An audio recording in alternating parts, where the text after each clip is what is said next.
আসসালামু আলাইকুম। আজকে তৈরি করে দেখাবো বিয়েবাড়ির বাবুর্চির রেসিপিতে চিকেন রোস্ট। চিকেন রোস্ট তৈরি করার জন্য এখানে 5টি বড় সাইজের মুরগি নিয়ে নিয়েছি, অর্থাৎ 20 টুকরা। এখন দিয়ে দিচ্ছি 1 চা চামচ মরিচের গুঁড়া, দিয়ে দিচ্ছি হাফ চা চামচের একটু বেশি হলুদের গুঁড়া, হাফ চা চামচ ধনিয়ার গুঁড়া, পরিমাণ মতো লবণ। এখন ভালোভাবে মুরগিটা মেখে নিচ্ছি। এমনভাবে মাখাতে হবে যাতে সমস্ত মশলা মুরগির গায়ে লেগে যায়। এখন আমি এখান থেকে 1 টুকরা নিয়ে নিচ্ছি ভাজার জন্য। চুলায় আমি তেল গরম করে নিয়েছি এবং এখানে মুরগিগুলো দিয়ে আমি ভেজে নিচ্ছি। এভাবে আমি উল্টে পাল্টে মুরগির টুকরোগুলোকে ভেজে নেব। এভাবে আমি সবগুলো মুরগির পিস ভেজে নেব। চুলায় আমি যেগুলো দিয়েছি সেগুলো আমার প্রায় ভাজা হয়ে গিয়েছে। এখন আমি একটি ছাঁকনির সাহায্যে তেল ছেঁকে সবগুলো মুরগির টুকরো নামিয়ে নিচ্ছি। যে পাতিলে রান্না করব আমি সেই পাতিলে সবগুলো ভাজা মুরগির টুকরা নিয়ে নিয়েছি।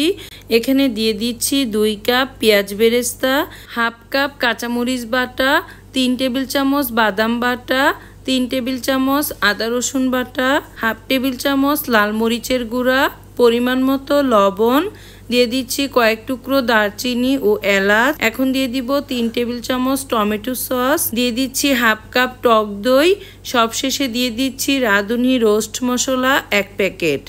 এখন দিয়ে দিব পেঁয়াজ বেরেস্তা করার পর যে তেলটা বেঁচে ছিল এখান থেকে 1.5 কাপ পরিমাণ তেল দিয়ে আমি হাত দিয়ে ভালোভাবে মুরগির মাংসটা মশলার সাথে মিশিয়ে নিচ্ছি। যখন মেশানো হয়ে যাবে তখন আমি 30 মিনিটের জন্য এভাবে ম্যারিনেট করে রেখে দেব। 30 মিনিট পর আমি প্যানটা সরাসরি চুলায় বসিয়ে দেব।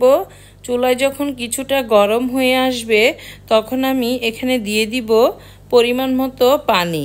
আমি এখানে 2 কাপ পরিমাণ পানি দিয়ে দিয়েছি। পানি দিয়ে আমি এখন মুরগির মাংসটা ভালোভাবে নেড়ে চেড়ে দিচ্ছি যাতে মশলাটা ভালোভাবে পানির সাথে মিশে যায়।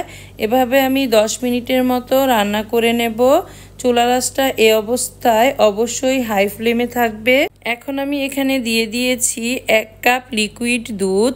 আমি এখানে ডিপ্লোমা দুধটা কুসুম গরম পানি দিয়ে গুলিয়ে দিয়ে দিয়েছি।